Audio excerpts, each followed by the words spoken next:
Shalom, selamat pagi saudara yang dikasihi Tuhan. Kiranya berkat, damai sejahtera, dan sukacita dari Tuhan Yesus Kristus senantiasa menyertai saudara sekalian. Sebelum kita mendengarkan firman Tuhan dan renungan, marilah kita berdoa. Tuhan Allah Bapa yang baik, kami sungguh bersyukur atas kebaikan dan kemurahan-Mu, karena Engkau Tuhan yang selalu melindungi, menolong dan menopang kami.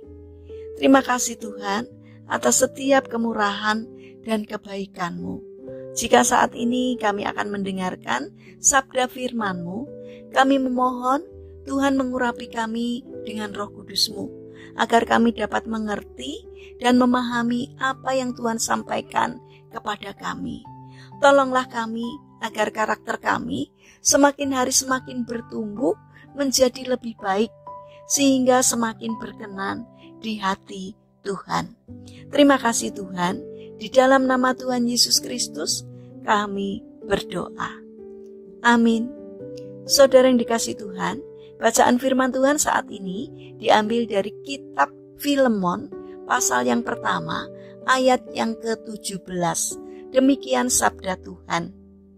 Kalau engkau menganggap aku temanmu seiman, terimalah dia seperti aku sendiri. Tema renungan saat ini adalah terimalah sesamamu. Saudara yang dikasihi Tuhan, setelah selesai ibadah di gereja, seorang pemuda menemui pastornya. Pemuda itu menceritakan kalau 8 bulan lalu dia dibaptis dan menerima Yesus sebagai Tuhan dan Juru Selamatnya. Sejak hari itu, ia tidak lagi menonton film porno. Ia suka berbuat kebaikan dan bersemangat melayani Tuhan. Namun ada satu hal yang dirasakannya begitu sulit untuk dilakukan, yaitu mengampuni ayahnya. Apakah pertobatan saya tidak sejati? Tanya pemuda itu. Sang pastor tersenyum dan berkata, bukan tidak sejati, hanya saja kau belum dewasa secara rohani, kata pastor sambil menepuk pundak pemuda itu. Saudara yang dikasihi Tuhan, di dalam Alkitab ada kisah salah seorang yang bertobat karena pelayanan Paulus, adalah Filemon. Filemon adalah seorang terkemuka yang menjadi anggota jemaat di Kolose. Buah pelayanan Filemon kepada jemaat Tuhan tidak diragukan lagi, sampai-sampai Paulus sendiri bersaksi menuliskan, hati orang-orang kudus telah kau hiburkan saudaraku. Filemon 1 ayat yang ke-7. Filemon mempunyai seorang hamba bernama Onesimus. Setelah Onesimus mencuri uang darinya, hamba itu melarikan diri ke Roma, yang akhirnya ia berjumpa dengan Paulus. Bukan kebetulan Onesimus kemudian bertemu dengan Paulus, yang akhirnya diinjili oleh Paulus dan bertobat. Selang beberapa waktu kemudian, beserta sepucuk surat, Paulus mengirimkannya Onesimus kembali kepada Filemon. Melalui surat tersebut, Paulus meminta kesediaan Filemon untuk menerima kembali Onesimus, hamba yang bersalah itu, bukan sebagai hamba, melainkan sebagai saudara yang kekasih di dalam Kristus. Tentu Paulus mengerti permintaannya itu bukan perkara mudah bagi Filemon.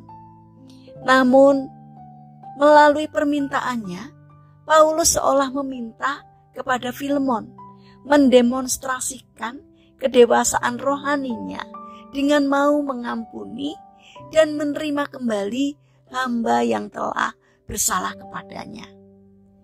Saudara yang dikasihi Tuhan, salah satu tanda kedewasaan rohani adalah kesediaan untuk mengampuni. Faktanya, mengampuni itu tidak mudah. Pengikut Kristus yang masih bayi atau anak-anak sulit untuk melakukannya. Namun seorang yang dewasa rohaninya mampu melakukan. Hal ini dikarenakan seorang yang dewasa secara rohani tidak lagi berfokus kepada dirinya sendiri, luka-luka di hatinya, tapi kepada perkara-perkara yang kekal. Nah, bagaimanakah dengan kita? Tunjukkan kedewasaan kita dengan memberi pengampunan kepada sesama. Mari kita bangun karakter untuk bisa menerima sesama kita. Karena Tuhan Yesus pun sudah menerima kita tanpa syarat. Mari kita berdoa. Tuhan Yesus yang baik, penuhilah kami dengan roh-Mu, agar hidup rohani kami semakin hari semakin dewasa, sehingga kami mampu untuk mengampuni siapa saja yang pernah menyakiti hati kami. Ajarkanlah agar kami dapat menerima keberadaan mereka tanpa membeda-bedakan. Bapa yang penuh kasih, kami ingin menyerahkan untuk seluruh aktivitas kami hari ini ke dalam tangan-Mu. Kami memohon Tuhan yang menyertai, Tuhan yang menolong kami. Berikanlah kesehatan kepada kami dan juga kepada orang-orang yang kami kasihi. Kami juga berdoa untuk saudara-saudara kami yang mengalami sakit atau lemah fisik. Kiranya Tuhan berbelas kasih untuk menjamah dan menyembuhkannya. Demikian juga berkatilah bangsa dan negara kami, terutama para pemimpin yang Engkau percaya untuk memimpin negeri kami. Berikanlah hikmat-Mu ya Tuhan, agar di dalam mengambil keputusan dan apapun yang dikerjakannya seturut dengan pimpinan Tuhan.